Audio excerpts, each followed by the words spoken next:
Hello and welcome to the latest podcast. I am your host, JP John Poz. With me today, of course, the returning guest here, the man that wrote the WWF. He wrote WCW. He's a former WCW World Heavyweight Champion, Mr. Vince Russo. Vince, how you doing today, sir? What is going on, John? How you doing today, my friend?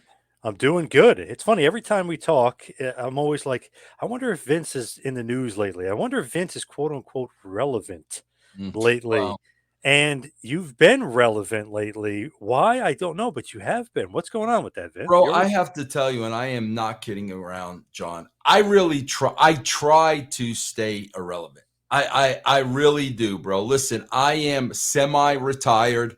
I've made it clear my days of ever working full time in the business are over. I work out of my home. I've been working out of my home now, bro, for 10 years. I left TNA in 2012, man. So actually it's 11 years, that I've been working out of my home. I do my podcast, bro. A lot of people, request me to do different things. I'm writing for Web is Jericho. I'm writing for WrestleCrap.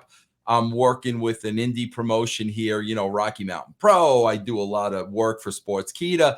I just started, bro, a Patreon fantasy baseball program that I really want to grow from the bottom up, because that really is my passion, bro. I love baseball. I love fantasy baseball. And I'm really hoping to turn this into a number of leagues where you have the opportunity to play against me. I do fantasy baseball podcasts. I give tips. I give all that information. You guys want to check that out? That is at patreon.com/VRFBB. So, I mean, at the end of the day, John, I'm trying to do my own thing. Like, as well as I do, John, if we're going to do this for a living, social media is a big part of it, bro. Like you know that I have to promote what I'm doing to make a living. I've got to promote, russosbrand.com.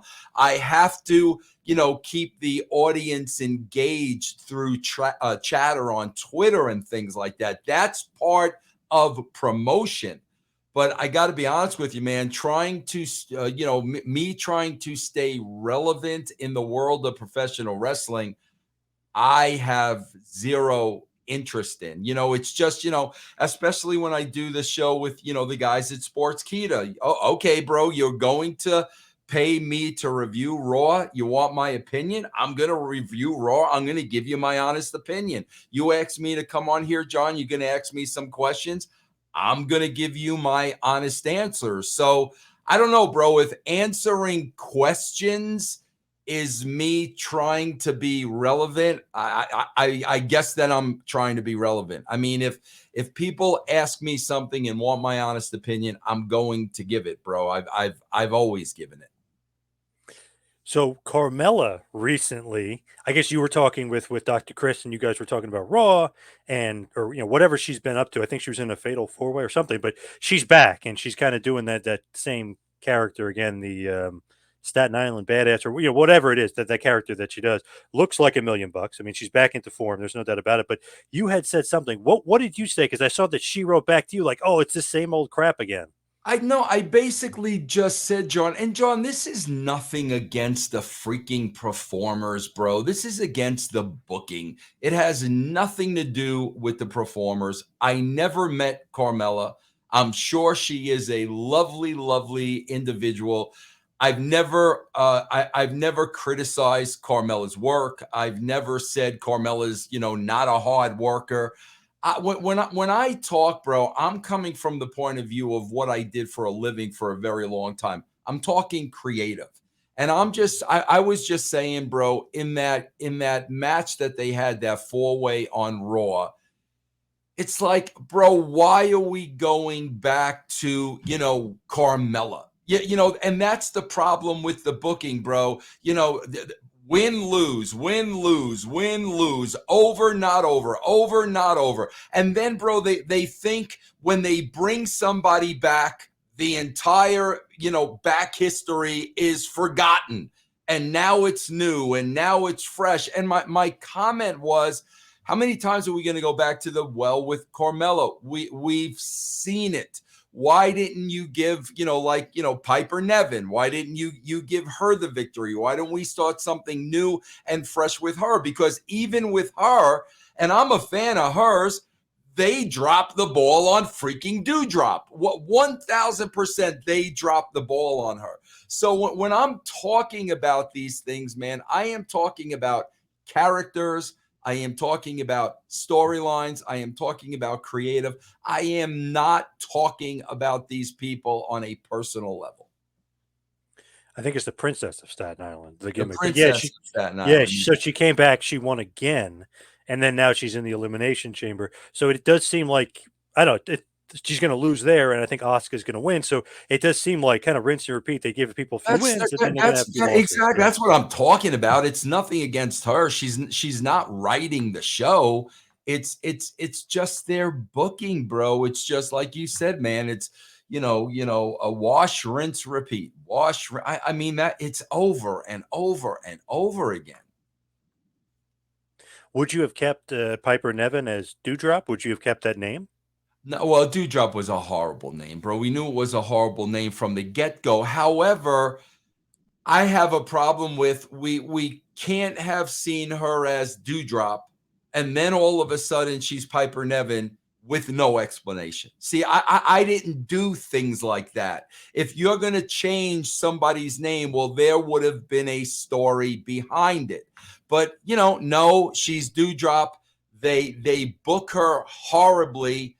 Now she comes back with her, I guess, her original gimmick, Piper Niven, and there's just no explanation whatsoever for the change.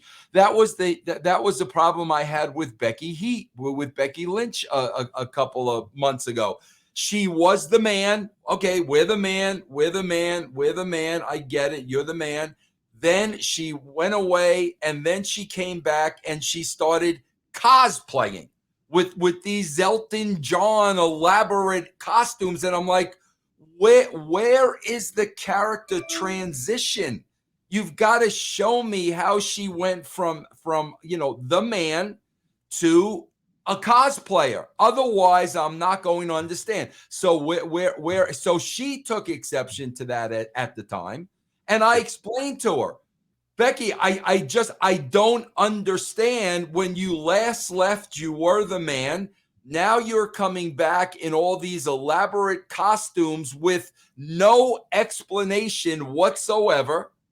And what is she back to, John? Now she's back to the man. Like that's what I'm talking about as a television viewer. This has nothing to do with the performers on a personal level. I am talking for the television viewer, bro. You've got to make things clear to me. Bro, I'm an avid fan of Yellowstone. The characters don't change from week to week.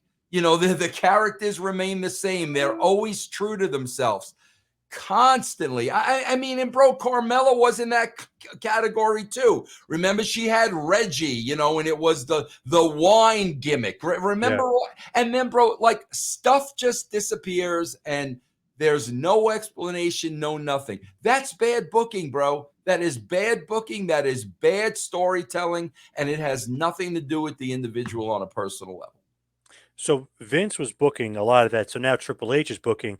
Does that mean Triple H has to, create the reason of why he's changing the characters instead of just he's going to change them to the way he wants to change them to? You absolutely have to, man. You've got, if you're trying to get new viewers, bro, the last thing you want to do is confuse those viewers, man. You want to make them understand, bro. Like, you may not think it's a big deal, but if I'm a casual viewer and I'm tuning in and out, and I saw Dewdrop 6 months ago, and now all of a sudden I'm seeing Piper Nevin, the first thing I'm saying is, wait a minute, isn't that Dewdrop? I'm a little bit confused. You've got to explain all this stuff, bro.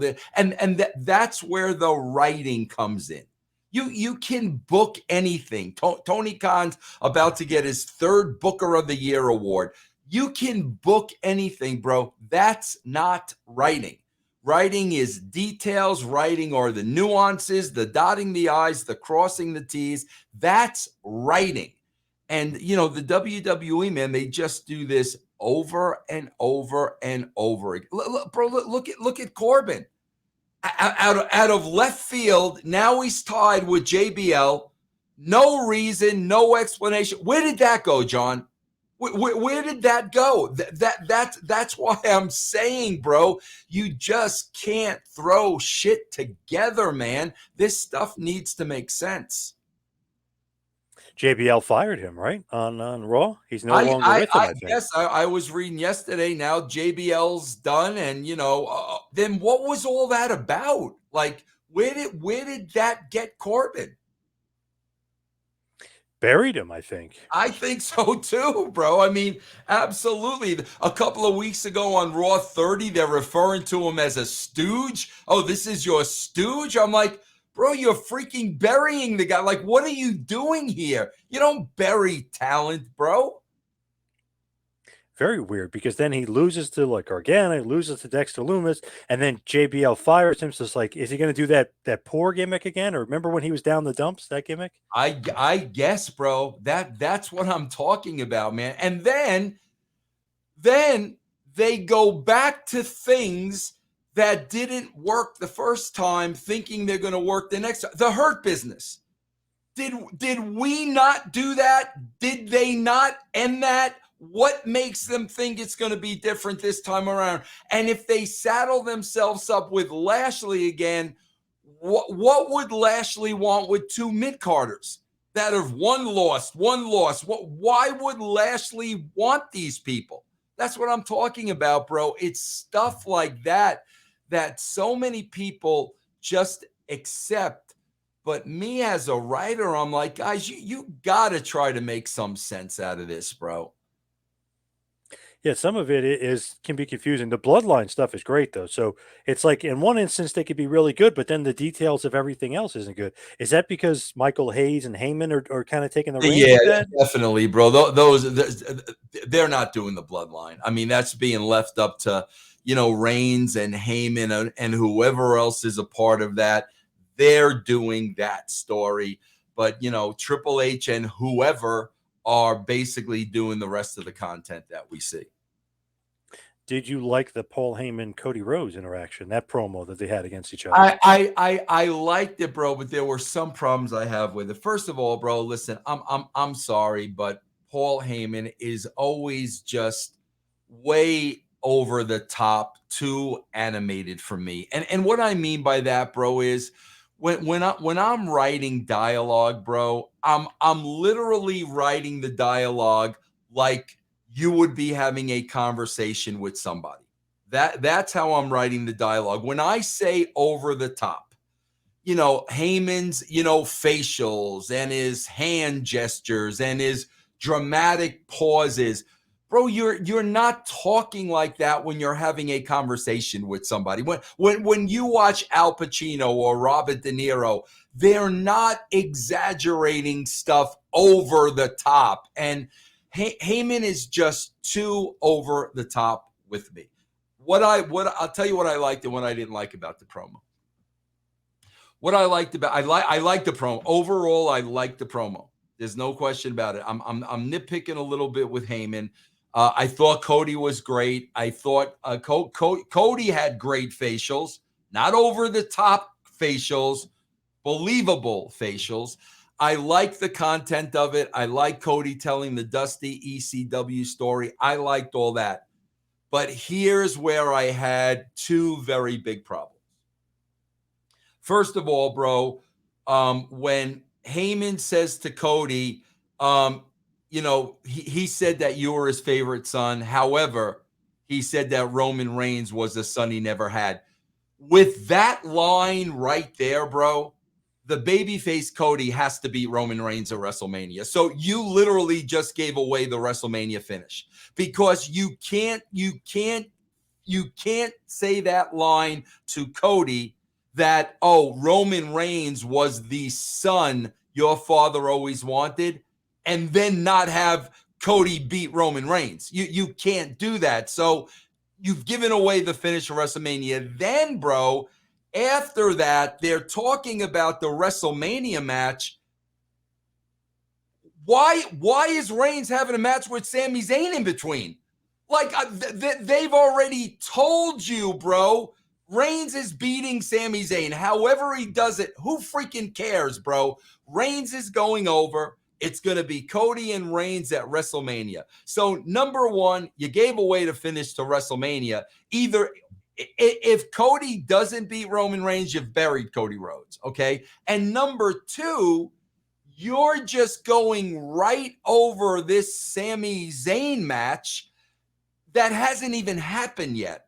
So, I mean, those were the things that I looked at, like as a writer, where I like the emotion of this promo, especially on the part of Cody. But those things at the end, I'm like, bro, like, you told us who's going to win. Now the Sami Zayn match means nothing. I just would have wrote it a little differently. What about Cody saying that he might fight Sammy at WrestleMania? Does that But mean anything or no? well, he said that at the beginning, bro. Yeah. Because they want to make the Sammy match mean something. That's a great point, John, because they said it at the beginning. But then when we got to the end of the promo, we basically said Reigns is going to beat Sammy. So if you would have never like had that at the end, and the theme really was, I'd love to face Roman, but there's a possibility, and that's what they tried to get in at the beginning. But by the time you got to the end of this thing, how could it not be Roman Reigns and Cody Rhodes at WrestleMania? Yep. Gotta be. It's Yeah. personal now. It's personal. Yeah, absolutely. That's it right there, John. It's personal. When you say, yeah, your father told me that Roman was the son he always wanted, you've made it personal right there. What about Dustin? What do you think Dustin feels that Dusty's favorite son was Cody? Dustin's got to be pissed, no? Well, I think Dustin knows it's just TV. You know what I mean, bro. Yeah. Dustin's a pro, bro. I don't think something like that's bothering Dustin. With that though, Cody goes over at Mania, or you have Roman win? What would you do? Bro, based on that, you've got to have Cody go over. You've got to have Cody go over. Something like that, bro, you got to have Cody go over. So you want his, I think it's going to be 900 something days. You don't want him getting to 1,000 days as a world champion? Bro, I'm not saying that's what I would do. Oh, I'm saying that's what they've set up to do. I would not have Cody win. I definitely would not have Cody win because everybody thinks Cody is going to win. And based on what they did, Cody has to win. Otherwise, you've buried Cody. I'm not saying I'd put Cody over in that match. so you would, if you were booking it, you would have Roman win? Absolutely. Bro, Wow. I would not switch that belt. Okay, bro? Until the guy came along that I legitimately believe could beat Roman Reigns. Legitimately. Like, come on, bro. You put Roman Reigns in there with Sami Zayn. Really? Like, Sami Zayn could beat this guy? I mean, Reigns should kill Zayn in 5 minutes. But you put Cody Rhodes in there, okay, bro, that could be a better fight, but I'm still looking at Roman Reigns as the superior athlete. So if it's me, until somebody comes along that I really believe could beat him, I wouldn't take the belt off of him, bro. Who's that guy who could beat him? He's not there now. He's not there now. Hopefully they're developing somebody in NXT, or maybe somebody's contract is up at AEW, but he's not there now. What about Rick Steiner's son, Braun Breaker? Have you seen him? I have seen him, bro, but I haven't really followed like NXT. I haven't really followed it. So to me, bro, again, you can't assume casual wrestling fans watch NXT. You can't assume that. So with me, I would have to see how he's booked once he gets to the WWE. And we see this with everybody, bro. Like, once they go from NXT to WWE, for whatever reason, that never seems to work out. So I would just have to kind of sit back and see the way they book him. He's an interesting guy because he's like a combination of Rick and Scott. So Yeah. it's like, wow, like he could be like really special because that's just amazing having both Steiner brothers But together. bro, But looking, but right off the bat, he's got a shitty name. What a horrible name. That's a dewdrop name, bro. That's a horrible, horrible name, bro. Like, and again, you don't want to stay with Reckensteiner or like why, bro? Like, what? The name is so corny and campy and cartoony. And I'm sorry, bro. Right there, he's got a strike against him. Braun Breaker. It's such a freaking gimmicky, horrible name, bro. I think originally it was supposed to be Rex Steiner. Like his like Rex Steiner's last name, but it was going to be Rex Steiner, like he's Rick's kid. So That's fine with me. yeah, That's fine. There's yeah. I nothing don't wrong know with why it's that. Braun Breaker. Oh, It's a weird name, it's so freaking bad, bro. It's so bad. especially since they say because Rick Steiner's been on the show a bunch. It's like this is Rick Steiner's son. Like I don't know why he couldn't have just been a Steiner. I don't know, bro. Ownage, control, like whatever the reason is that they come up with things like that, but it's a horrible name. So I wanted to mention this to you as well because it's very interesting. It got some play. The Rhea Ripley stuff. What did you think about Ripley? You don't like her look, or you do like her look as far as her presentation? Bro, I don't even remember. I don't even remember half the things I said. And bro, I do so much podcasting. Like I don't remember when I said it. I'm sure I said it. I don't remember how long ago. First of all, I am a fan of Rhea Ripley. I am an absolute fan of hers. Bro, listen, I'm sorry. I'm sorry, bro. I'm sorry. Attractive females still draw men. I'm sorry, guys. You can protest whatever you want, bro. You could cancel whoever you want. Attractive females draw male viewers. That ain't ever going to change, bro. And I'm a fan of Rhea Ripley. There's no, again, bro. I think they're booking her like shit. I would be booking her totally different.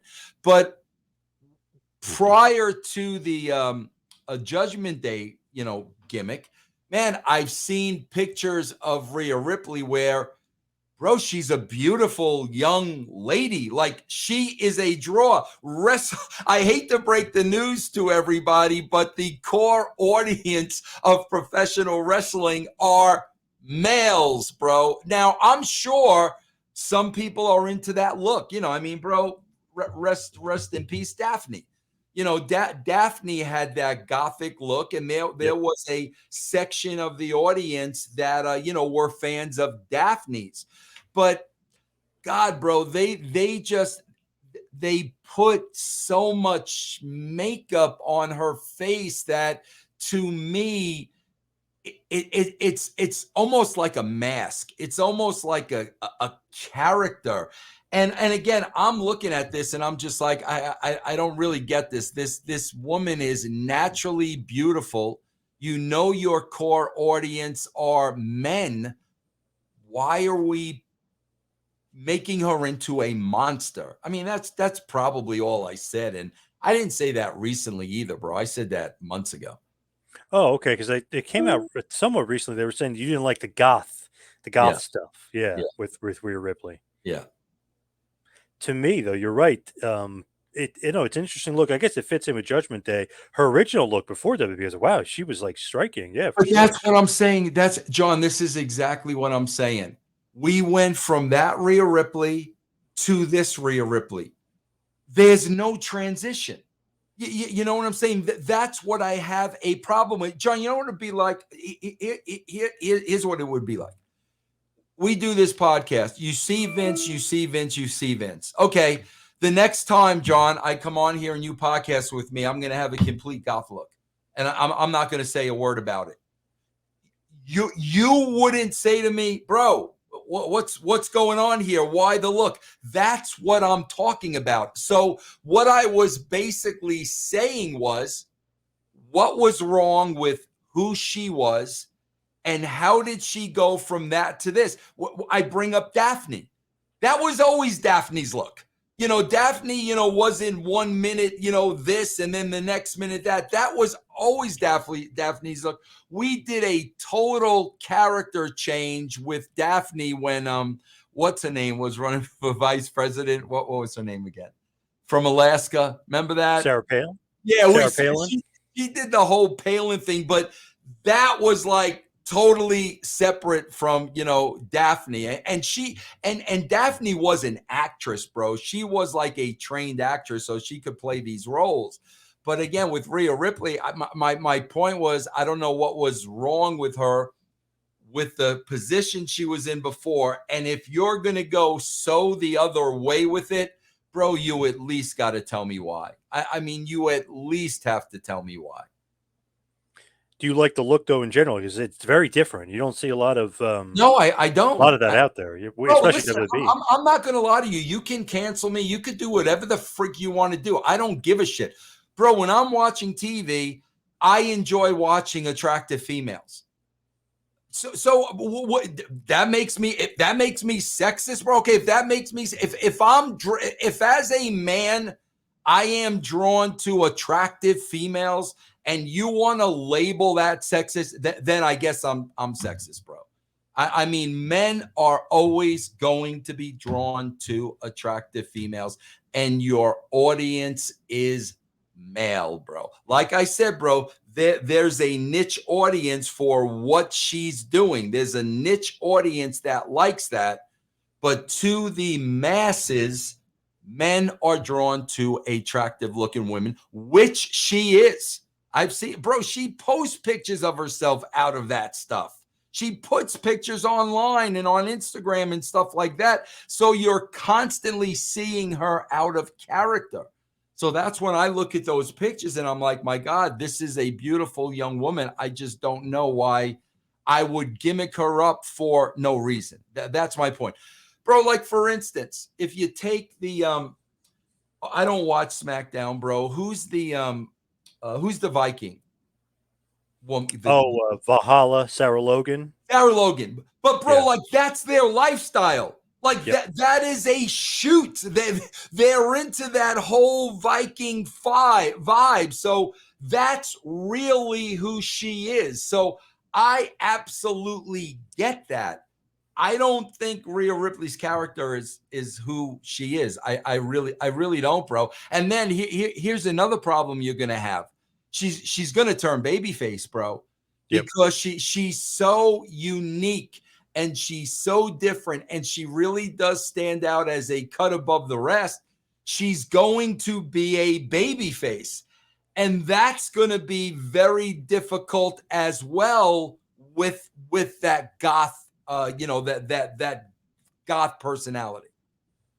It is weird though. Fans these days, you can't say the girl's attractive. I don't know when that changed or why. Yeah, bullshit, bro. But it's very weird because men are attracted to that, of course. I mean, look at TV and movies. Yep. When I have an attractive woman on a podcast or one of my old friends, I mean, that's the first thing I tell them is how great they look, how beautiful they look. If I'm a sexist for that, bro, then okay, I'm a sexist, bro. Listen, blame freaking God. Don't blame me. If God created these beautiful, beautiful human beings, we're not supposed to admire those creations, bro. When it's a guy, I'll put it over. John, I'm just I'm still, I'm doing a little stuff on the side with Rocky Mountain Pro here in Colorado. And some guy just sent me his pictures that, he wants to come, he wants to be on the show. And bro, this guy was put together like, holy crap, bro. And I put him over. I said that when I wrote back to him. I was like, man, bro, you're really committed to, your body and staying in shape and blah, blah, blah, blah, blah. I'm not, but I could say that to a guy, but I can't say that to a woman. Like, really, bro? So I could give very strange. I don't know when.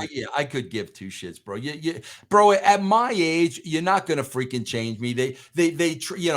Ryan Satin tried to have me canceled. Like, yeah, bro. You're gonna get somebody canceled, bro, who is just honest about his feelings, bro. And yes, bro, as a man, I am still attracted to females. And look, Triple H keeps hiring beautiful. If you, I know you don't watch NXT too much, but like everyone in NXT is attractive. Like it's Right. crazy. Like and Maxine Dupree, who's now on Raw, she's attractive. Kathy Kelly, they brought back. I mean, it's obviously it's pretty obvious. Men watch; they want to see pretty women. That's what's Bro, going to happen. you can go back to the beginning of time, man, way before all the talk shows today, way before the talk shows today. You know, there was Carson. Before Carson, there was like Jack Parr. Bro, you can go all the way back to the beginning of time, right up until today.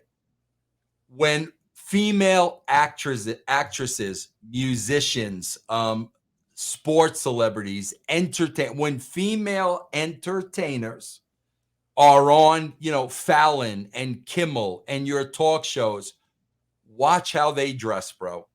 What to this very day, watch how they dress. They dress very sexy. They dress provocatively. Why, bro? Because they know that draws the male audience. Is there anything wrong with that? Absolutely not. I swear to God, John, I say this all the time. If I was a workout buff and I had the six packs and the whole thing like that, I say this all the time, John. Bro, I swear to you, I would never wear a shirt.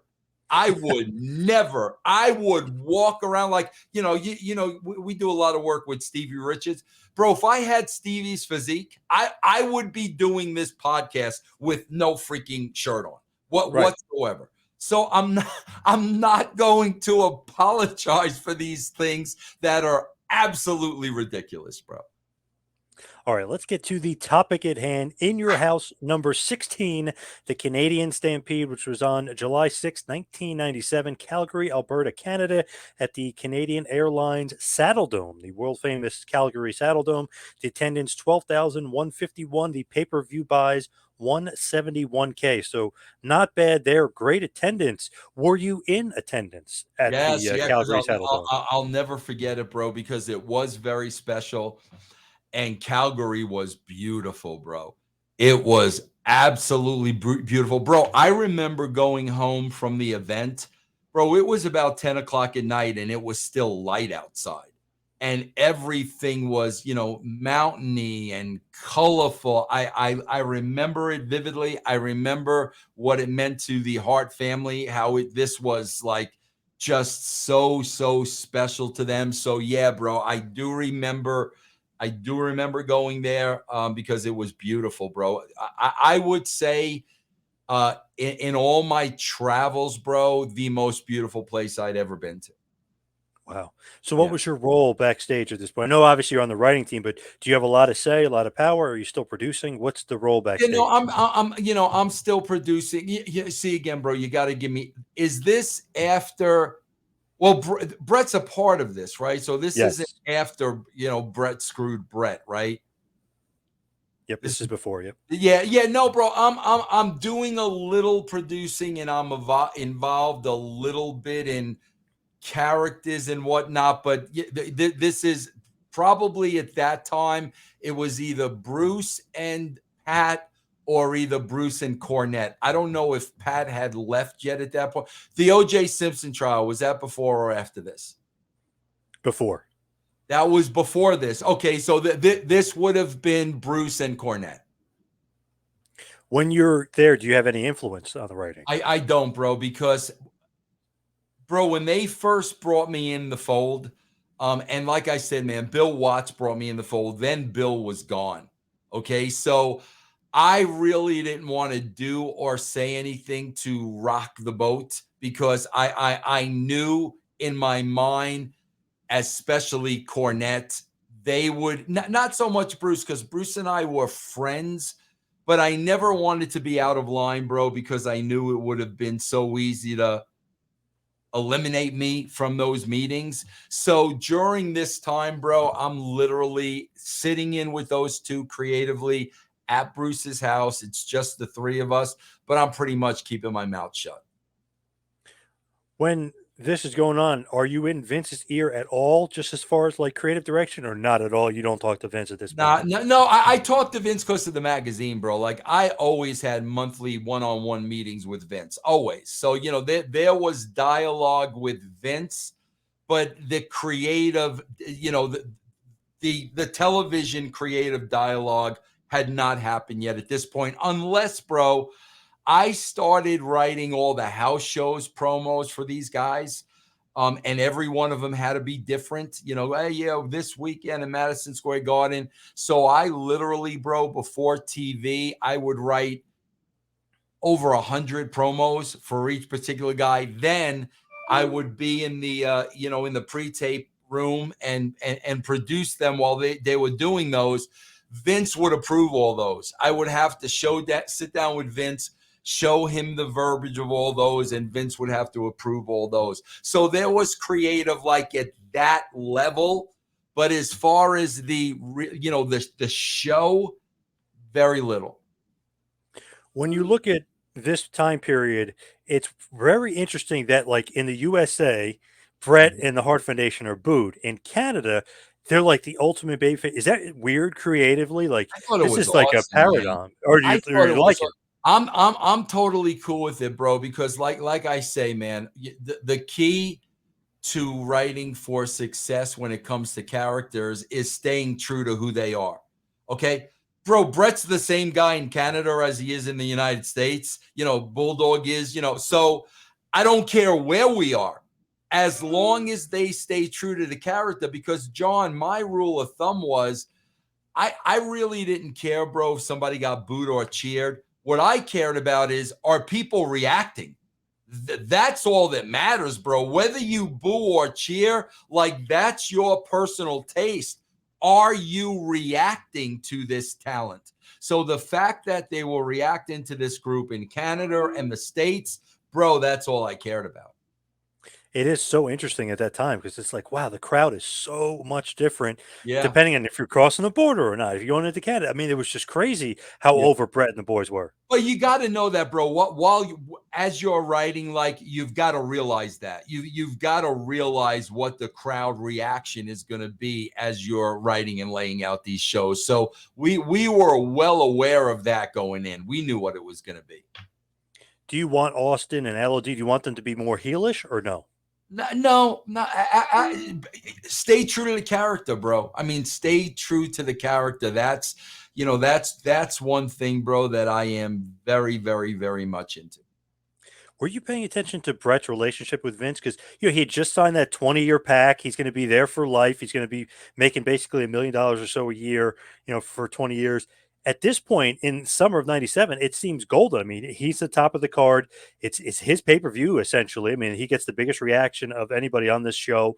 It's just like, okay, and he's going to win the title at SummerSlam. Like everything is his way. And then a few months later, they can't pay him. He's gone. What's the relationship with Vince and Bret at this point? Man, bro, I don't think. See, bro, that's the problem, because I remember all this vividly, bro. I remember when Vince could not afford to pay Bret. Bro, I don't think in a million years Vince ever thought he would be in that position. Without a shadow of a doubt, when Vince gave Bret that contract, there's no doubt in my mind that Vince felt 100% he could live up to that contract. So, bro, this is telling you that prior to Attitude Era, bro, financially, they were in a very, very, very bad state. So I guarantee you, bro, Vince felt badly about it. It's really Vince reneging on a deal that he had no thought of reneging on, bro. Absolutely not. When he gave Bret that deal, that was the agreement, and Vince was going to live up to it. So the fact that he could no longer pay Bret, that really tells you right there, bro, just the financial straits they were in at that time. Because here it's like he's at the top of the world. When you guys are going to Canada, it's all on the back of Bret and the Hart Right. Foundation. So it's Yep. almost like, wow, that could hurt your business in Canada. It didn't, thank God, but it could have hurt his business in Canada by getting rid of Bret. Absolutely, bro, but he couldn't afford to pay him.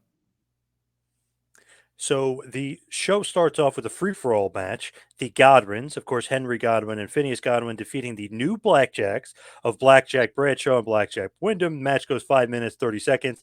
I could tell, obviously, you have nothing to do with the writing here because you wouldn't like these two teams as far as the gimmicks. Yeah, no, bro, absolutely not. And bro, see, that's why to this day, bro, and that this is how the wrestling business works, bro. To this day, JBL has heat with me.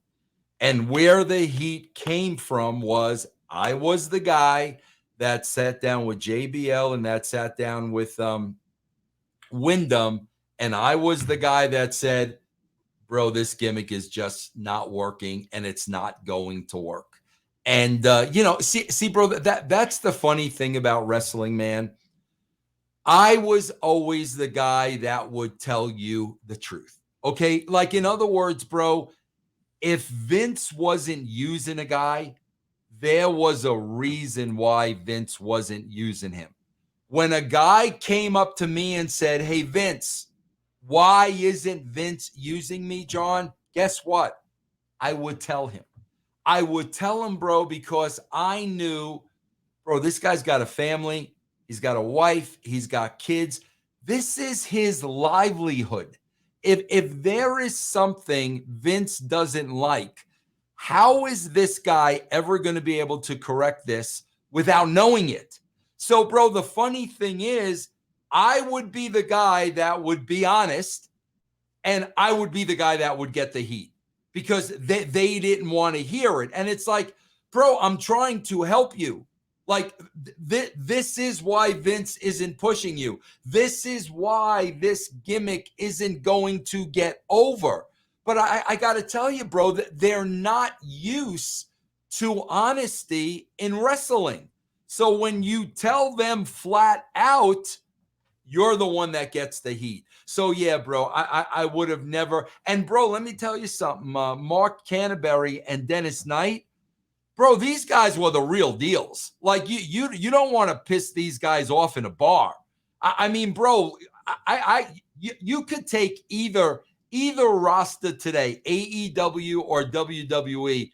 These guys would lay out everybody on the roster, especially Mark Canterbury, bro. This guy was the real deal. So would I have put them in overalls, Confederate flag? No, bro. That's not what I would have done with these guys. They were the good old country boys. I know you eventually have them many months later as Southern Justice when they're in the suits and stuff. That was a cool look for them. And obviously JBL would be an acolyte, then a part of APA, and then eventually go to the awesome J.R. Ewing / $1 Million Man / Stan Hansen gimmick where he's the rich guy, but he's also the ass kicker. Yeah. But all four of these guys, bro, no doubt, all four of these guys were the real deal. All four of these guys, like, this is what I'm talking about, bro. Like, I'll watch so much wrestling today and I'm like, why are you in the ring? Like, bro, think about it. With all due respect, as I'm presented this as a television viewer, what would a Barry Windham in his prime do against a Mustafa Ali in his prime? You know what I'm saying? I mean, these are real men, bro. These are guys that would F you up. And Wyndham is probably about a foot taller. Yeah, absolutely. And and thick. Yes. Thick, bro. Very thick. Yes. Big boy. So the first match of the pay-per-view, they kick it off. Hunter Hearst Helmsley with China versus Mankind. It goes to a double countout. The match was about 13 minutes, 15 seconds. Good match here. Do you like starting off the card with, like basically a non-finish or not a decisive victory? Do you like that for starting off a pay-per-view? Bro, I never cared about that because I know casual fans don't care about that, bro. They don't. The casual fans, bro, don't care about clean finishes. I'm telling you, bro. I didn't care about it when I was a casual fan before I got into wrestling, while I was into wrestling, and I don't care about it today because usually, bro, here's the problem, man. False finishes, I mean, clean finishes, bro. John, that usually means it's the end. That's it. Like when, bro, Muhammad Ali is fighting Rocky Marciano. Muhammad Ali knocks out Rocky Marciano. Like, that's the end. There may be one rematch, but when there is a clean finish, that usually means finality. And bro, in wrestling, you've got to keep these things going. So you can beat somebody, bro, but you've got to figure out a way to protect them in defeat. I'm doing that all the time now, bro, as I'm writing for this little indie promotion. I'm not just beating guys. I'm trying to protect every single person on the roster. So I didn't have a problem with this whatsoever. I wanted to ask you, bro, is he still doing the Greenwich snob gimmick here, Yep. or is it? Are you Yep. still doing? And Yep. I hated that. I absolutely hated that, bro.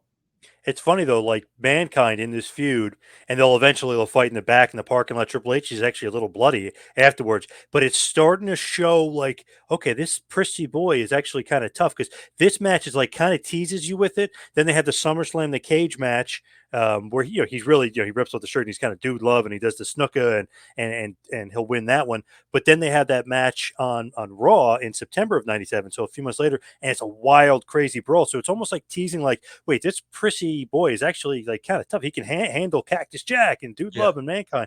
So they're kind of showing you he's tough, but he's still Hunter Hearst Helmsley, still the prissy boy. And it's the same thing, bro.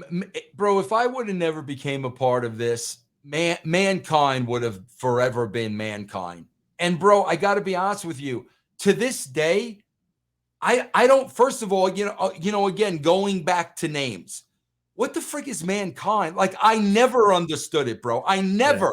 Bro, I remember when he first came in, and Vince telling me about. I never got it from that day. Bro, that would have been the character throughout the entire Attitude Era. You would have never had Cactus. You would have never had Mick Foley. You would have never had Dude Love. You would have never had any of that. It would have been this Mankind character that nobody really got or understood. To this, I still don't know what the name means, bro. I still don't know what it means. So you kind of were responsible for Cactus Jack coming in, or no? Like Well, as far as him changing. I was definitely a part of expanding that horizon, like knowing how many personalities were inside of Mick Foley. Definitely, I was a part of all that expanding and coming out, without a shadow of a doubt. You think Mankind would have broke out Sacco? Like they had him as the Hannibal Lecter. Like, Yep. I swear, bro, I never understood it. It's interesting here with Hunter Hearst Helmsley and Mankind. I don't know how much credit Triple H in his career gives to Foley, but there's a few different feuds through his career I that he agree. had with Foley. I agree. Foley really helped him a lot, like big time. So if Yeah, Triple H ever says like, "Ah, I'm Hall of Famer, I'm the best," or whatever, I mean, he's got to give a ton of credit to I Foley. agree. I'm like that too, bro. With there's a couple of guys like that. Like, I think Shamrock had a lot to do with making Rock, without a Yep. shadow of a doubt. I think Savio Vega had a lot to do with Austin. Nobody ever taught. I was there for those matches, and bro, Steve was learning from Savio. Steve would tell you that right now, bro. That was Savio. All the work with Savio was a big part of what he became. You need that guy, bro. And absolutely, in this case, Mick for Triple H. Absolutely, man.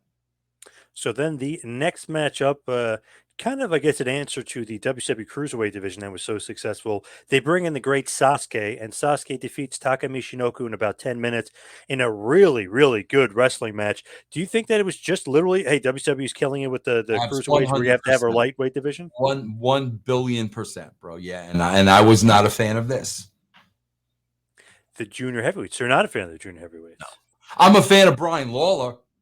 Brian Lawler was incredible, bro. And, thank God, he was probably the only character in that division. But Yeah. yeah, bro, they were basically doing it off of the success of the light heavyweights in WCW. So it was 1000% a ripoff of that. But yeah, bro, Brian Christopher was phenomenal, bro. So you don't care that these two had a great match? That doesn't No, matter to you? no, no. Why not? Because it's fake, bro. Well, it's fake. They're But the people are paying at home for the pay-per-view. They want to see good matches. they're rehearsing this match during the day. It's fake, bro. So what they're doing is not real. Why But would I suspension of disbelief. not in a match like that? It's not. No, Those were the original spot fests, bro. There was nothing to believe. There were no stories involved in those matches or anything. Those matches were basically the setup for the style of today. And matches like that, bro, they draw a very small audience. I find it hysterical, bro. If you go back to October of let's see, what 2023. So I guess it would have been October 2019. That's when we had the first Dynamite show. Okay, that first show drew 1.4 million people. Yeah. If you fast forward 3.5 years and figure out what today's payroll at AEW is compared to what it was on that first show, and these guys can't break 1 million freaking viewers, bro. Come on, man. Something is wrong, bro. So I guarantee you, if you look at the original roster budget to now, I guarantee you it's 4 times the amount. 4 times the amount, and those guys can't do over 1 million viewers. That's because you're playing to a small audience. and you're blaming great Sasuke and Taka Michinoku for that. All right. All that stuff was the start of it. But bro, that was the thing, man. Even with the X division at TNA, the idea and the vision was it was one match. It was one match to fill the appetite of those people. It was one match. I mean, we used to call them back then a spot fest. It was that one match that was a spot fest that a certain portion of the audience would like. Now it's become the whole show. Like, that's the problem, bro. Now it's the whole show. And if you don't like that, you're just going to be turning off the show. So then the next matchup is the WWF Championship match. The Undertaker, who's champion, defeats Vader with Paul Bearer in about 13 minutes in a pretty good match.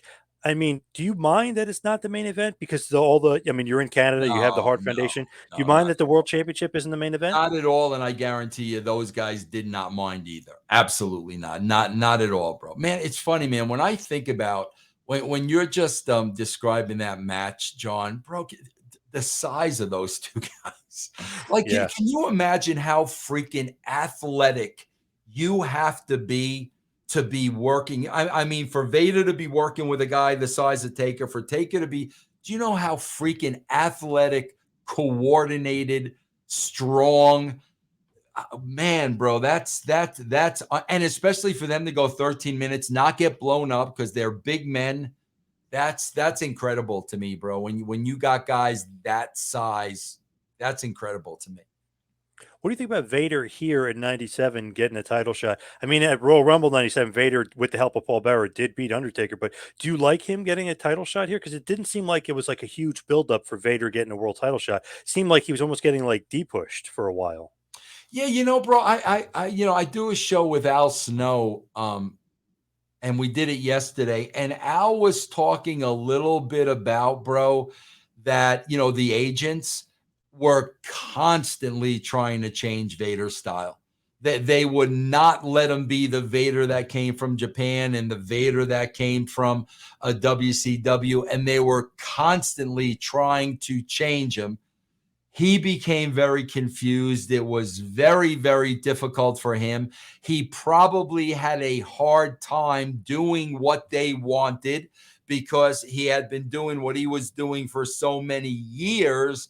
And that's probably, bro, where the disconnect came, because I'll be the first one to say, bro, he never got over to the heights that he should have got over in the WWE. And I'm not necessarily blaming him for that. I totally agree because right after he leaves WWE, he goes back to Japan, wrestles for All Japan and Noah, and he's awesome again. So it's like, what the hell happened in Yeah, WWF? Yeah, right. Yep. very Yep. weird. Yeah, he Yep. should have been probably world champion. I know Michaels probably held that back a little bit, but he should have been more than what he was in WWF. There's Yeah. no doubt about that. Yep. So Undertaker gets the win there. A little bit of revenge on his old manager, Paul Bearer, who was actually turncoat with Vader at that point. Do you like Vader with Bearer and Bearer kind of being the heel? Bro, I was such a mark for Paul Bearer. Like, so, like anything he did, anytime he was out there, bro. I don't care who you would have put him with, bro. That guy, bro. When everybody talks about like the greatest promos, how he's not in the discussion, like I don't get, and I don't understand, bro. I could tell you in working for all three companies and all the years I put in, there was no storyteller that came close. That Wow. came close to telling a story from beginning to end. There was nobody that came close to him. Bro, I compare it to JR on commentary. The way JR would tell stories and make you explain, Yep. he would explain everything. Paul Bear, bro, the greatest storyteller I ever worked with. Wow. High praise for Paul Absolutely. Bearer. And I Nice. don't know how he is not in the discussion. True. That definitely should be.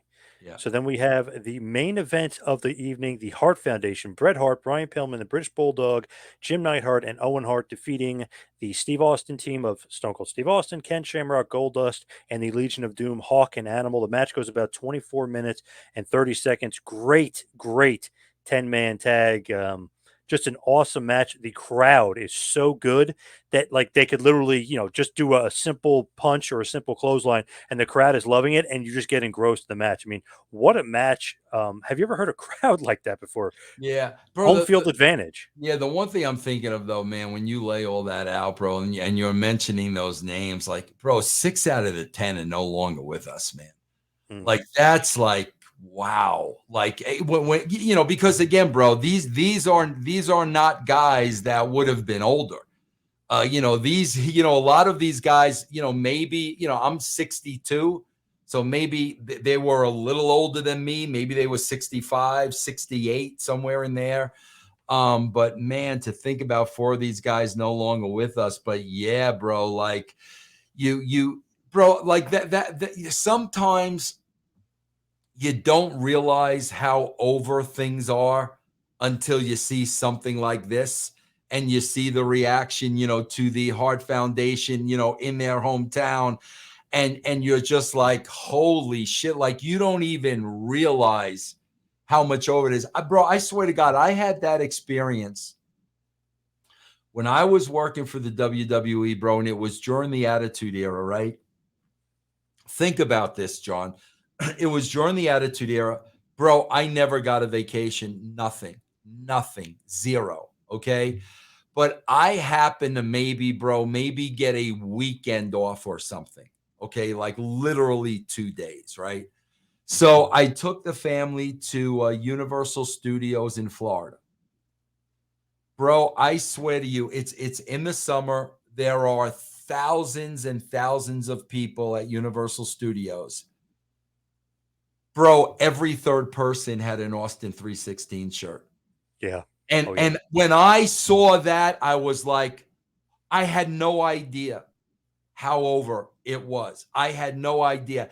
And I was thinking about that the other day, John, because John, this is a shoot. I'm being honest with you. And I'm not talking about going to wrestling shows. Obviously, I don't go to wrestling shows. I haven't been, I can't tell you the last time I was at a wrestling. I can't, like, honestly. Bro, I can't tell you when's the last time I saw a wrestling shirt when I'm out and about. I can't tell, bro. I go out a lot when I'm not podcasting. I love Colorado, bro. I go all over the state. I love it. I can't remember the last time I saw a wrestling shirt. And I remember, bro, that day I was like, Holy shit. Like, I didn't even realize it. This was an instant like that with this crowd response and being in Calgary where these guys grew up and stuff. Bro, it was really, really powerful, man. Very powerful. Man, the ovations for all the guys, and especially Bret. Holy shit! Like the roof was coming off the Saddle Dome, the pops that these guys were getting, and the finish was funny too because Owen ends up rolling up Steve Austin for the pin. So it's like Bret didn't get the big win. Owen got the big win. Was that maybe Bret's doing, or why did Owen you think got the big win in that match? That's a great, great point. That is a great, great point, John. Wow. Either it was Bret, or either at this point, Vince is starting to realize I might not be able to afford Bret. You know what I mean? Yeah, It had to be one of those things, because Bret would have obviously, been the guy that went over. So yeah, there definitely had to be a reason behind it, man. Definitely. because interesting because Bret will win the title the next month at SummerSlam, but Austin will feud with Owen. So it's kind of teasing, bringing that up, but it's almost like, wow, I'm surprised Bret didn't get the win. Just to always surprise me. Yeah, But I know yeah. Owen fights Austin the next month, and obviously Owen Yeah, breaks but his neck. But still a big pay-per-view like that. It yep, just seemed, yeah, bro. A lot of times in wrestling, like, bro, I'm the king of swerves. But swerve, you bro. Yeah, you when you get to a point of, okay, bro, we got to give them what they want. And that would have been what they wanted, I would think. You know what I mean? So yeah, bro, there were definitely reasons for Owen going over. the whole Hart family comes in the ring because they're all ringside. They all come in the ring. They all celebrate. They all beat up Austin a little bit. He gets arrested. He gets thrown to the back. So it's like he is the biggest heel in Calgary. He gets arrested, get thrown out, and the whole family gets to kind of shit on him and celebrate the victory with Bret and Owen. But do you see how Austin was protected in the loss? They're not going to remember the roll up. They're going to remember him getting handcuffed, him getting Yes, carted yes, out. I'm yep. sure there were a couple middle fingers and FUs. That's how you protect somebody doing a job. If it would have just been the roll up, the roll up, and that would have been it, people would have been like, "What?" But you got the Austin character over at the end. That's how you protect the talent. Would you give this card a thumbs up? Like just thinking about it and looking back, would you give it a thumbs up? I would give it a thumbs up, bro, because it delivered. It delivered. I mean, obviously, bro, that's what the people wanted. We set up the main event beautifully to be there.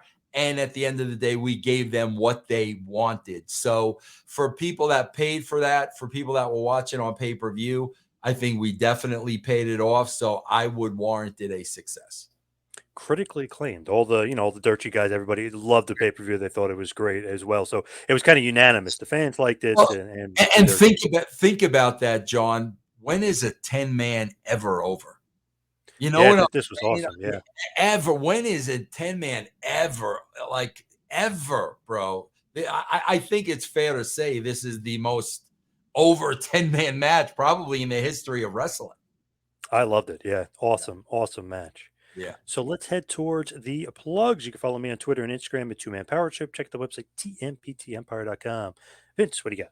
Yeah, guys, as always, right there on the screen, man, just go to russosbrand.com. We've got, multiple podcasts with different people. Just check it out, russosbrand.com. All right, thank you to Vince. Thank you everybody out there for listening. We'll see you right back here next time. Have a good one, folks.